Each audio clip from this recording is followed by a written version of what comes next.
The way in which texts are reproduced, whether through hand copying or through printing, has had an enormous impact on the history of the English language and on its relationship with other languages. Before printing, there was a flourishing business in copying and selling handwritten manuscripts. Until the mid-15th century, hand copying was the only way to reproduce books, but all that was changed by a goldsmith named Johannes Gutenberg. He was a citizen of Mainz, but there were periods in his life, including a period of the development of printing, when he was in exile in Strasbourg, just a little way along the river, but went back to Mainz to exploit his invention after 1450 in the printing of the Gutenberg Bible, which is the first major printed work in Europe, and that's the Latin Bible, and it was completed around 1455. The merchant William Caxton was the first person to use Gutenberg's invention to produce books in English. Academics call it today the common press, but this is the sort of press that Caxton introduced in the 1470s into England. Essentially what you've got here is a rectangle of large wooden timbers with a vertical mechanism and a horizontal mechanism. The vertical mechanism comprises essentially a screw which pushes a large block of wood, which we call the platen, down onto the type. In pressing down onto the back of the paper, it pushes the paper down onto the inked type. It means that we are, with this press, able to print at 250 single-sided sheets an hour. And that is an awful lot faster than anybody could write those same sheets of paper. Typographic reproduction enabled thousands of near-identical copies of texts to be manufactured, and this had far-reaching implications. Up until then, reproducing texts had been a laborious process. We have to think of a world in which all texts that went into circulation were hand-copied. It was a manuscript culture where everything had to be written out by hand. The implications of that are that the production of texts is lengthy, it's time-consuming, it's expensive. You have to pay a scribe if you don't copy it yourself. You might have to procure expensive materials like parchment and colours and inks and things for decoration. You would also have to make a series of choices about the kind of text you wanted. In medieval England, manuscripts were being written in 3 languages. If you wanted a book, the choices you made before you procured it would be what kind of book you wished for. Did you want a learned text or a liturgical text or part of the Bible or something like that, which might be in Latin? Might you want a romance or a law book or some lyrics or something that might well have been written in French, and if you were someone of some education, you would be familiar with French? Or would you want a book that was written in English? It wasn't necessarily the case that only people who weren't very learned wanted books in English, but generally speaking, people had the choice between works in all 3 languages. Not only were manuscripts produced in what we would today recognise as very different languages, there was also much greater regional variation in what we now think of as the single language of English. What we had before Caxton, before printing, was small numbers of books being written in many different centres. In other words, a more local book production industry. And when you are writing books locally, you can easily amend the language, you can keep dialect words, or you can even introduce dialect words which you feel will be better understood by your local audience into a text which perhaps derives from the other end of the country. The numbers of dialects of English that were in existence were much more numerous and much more marked than we would recognise now. And it's clear that locally, works written in the dialect of that region might well not have been very readily understood by people outside it. The common press enabled a standardised form of English to be disseminated throughout England and beyond. With typographic reproduction, before a page can be printed, it must be typeset. This was done by skilled craftsmen called compositors, who would arrange the pieces of metal type by hand. For centuries, compositors exercised a powerful influence over the spelling and punctuation of Standard English. Now here we have a compositor's work frame. It is 4 cases, 2 for Roman, 2 for Italic. The upper case in each case contains the capitals, small capitals, and the lower case, which is a term which still survives in general usage, contains the small letters. The way that he uses this is to take a composing stick and to set the letters one by one into the composing stick, spacing the words out with little blanks. Letter by letter, the word is built up in the composing stick until you reach the end of the line. You're very lucky if the line exactly fills with the letters that you require, but we're lucky. Here's your word. And of course, notice that all of those letters are back to front. They have to be back to front for any printing process, because when we print, everything will be reversed. So if we don't start with letters that are back to front, we're going to end up with something which we can't read when we have it printed on paper. One of Caxton's biggest problems when he began to print books for wider distribution was to decide between different dialects. He writes about choosing between 2 different words for eggs. And one of them, named Sheffield, a mercer, came into an house and asked for meat, and specially he asked after eggies. And she understood him not. And then at last another said that he would have iron. And the good wife said that she understood him well. Lo, what should a man in these days now write, eggies or iron? Certainly it is hard to please every man because of diversity and change of language. Now, Caxton raises the question, what should a man write now, eggies or iron?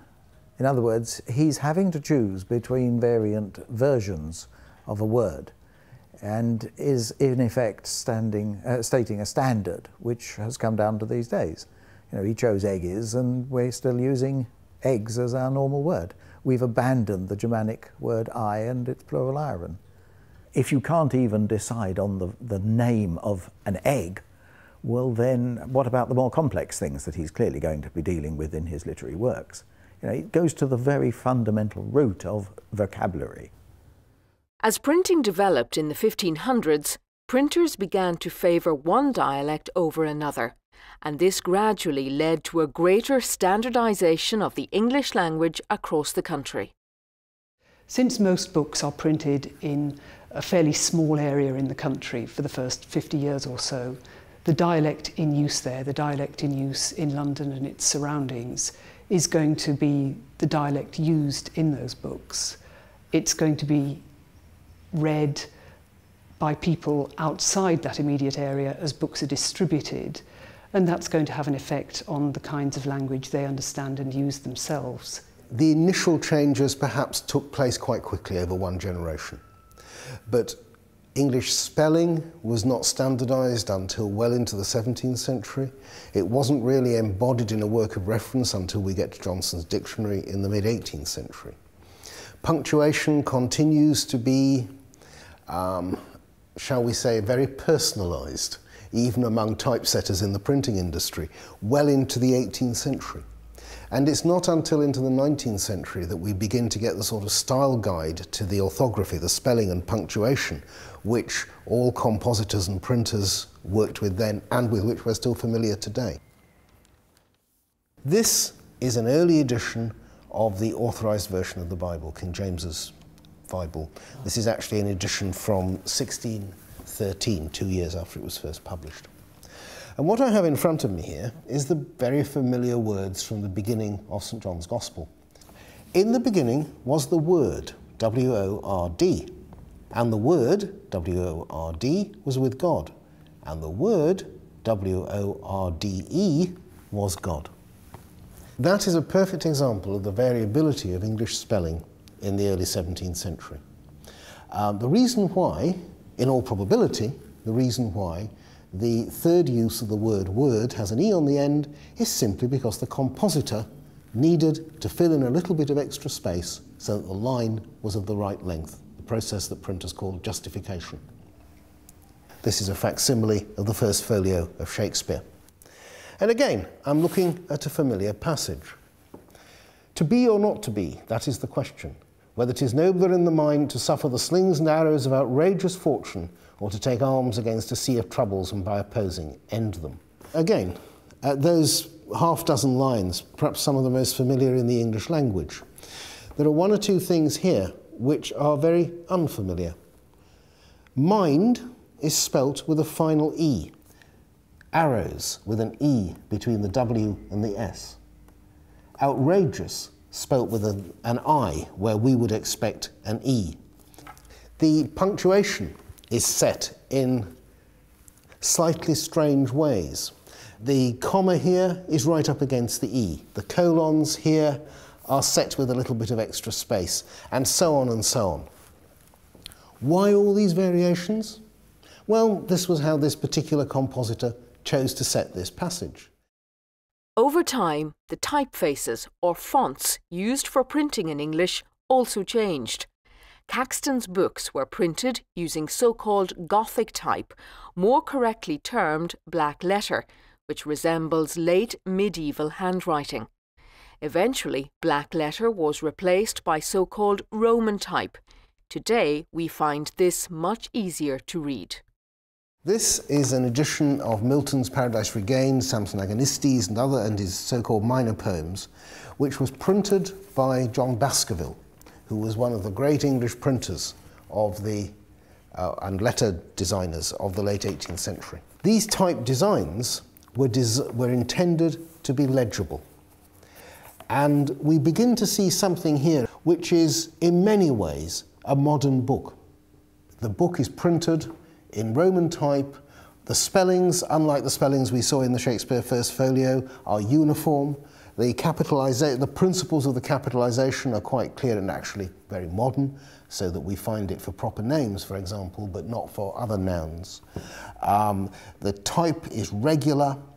The interlinear space is quite generous, so that it's relatively easy to read.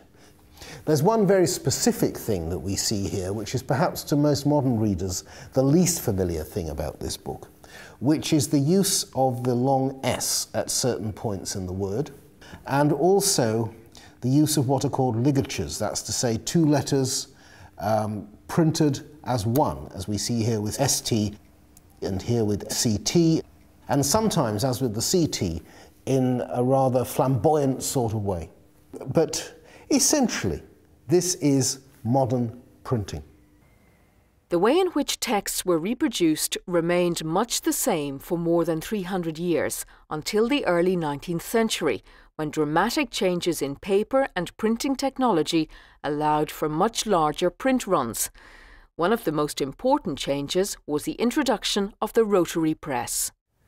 This sort of machine was originally invented for the newspaper industry, but it spread to the book printing industry, and that is what enabled the mass production of the penny magazine and similar publications from about 1830 onwards. By the mid-19th century, we're talking about 10,000 sheets an hour.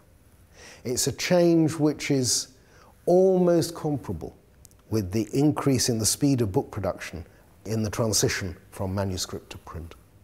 So it has a huge impact. The mass production of books meant that book prices fell dramatically, enabling many more people to read them. However, some complained of a decline in standards. In the late 19th century, William Morris revived traditional printing techniques to produce luxury editions of books.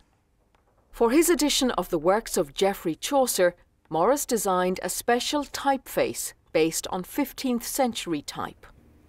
William Morris's version of Chaucer's works is very much a 19th century version of what a medieval book was thought to be like.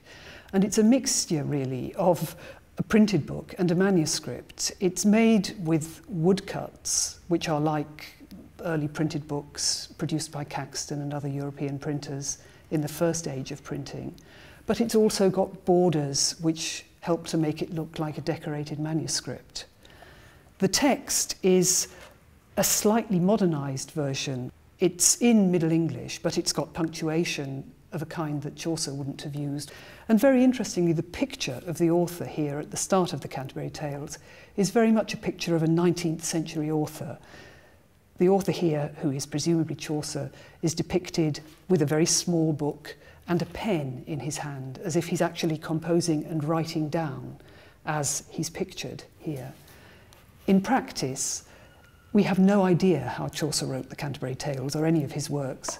He might have dictated them to a scribe, he might have copied them out in rough on scraps of parchment or on wax tablets, and only at a much later stage would Chaucer's words have been transferred into anything that looked like a very posh and impressive book of this kind. And of course, only 100 years after Chaucer's death, nearly, would the Canterbury Tales and the rest of Chaucer's writings have appeared in printed form. Since the handwritten manuscripts of Chaucer's time, printing had brought books within the reach of more and more people and changed forever how we view language. Language in a pre-literate society is something one only hears. In a literate society, it's something that one sees. One sees on the page, one sees in the street, one sees everywhere. And language becomes a visual communication device as well as an oral communication device. And that is one of the great changes that takes place for most people, from the 15th century onwards, when they begin to see books. By the 18th century, not being able to read this plethora of print, which was everywhere, was becoming not just a mild social embarrassment, but as a social and economic disadvantage.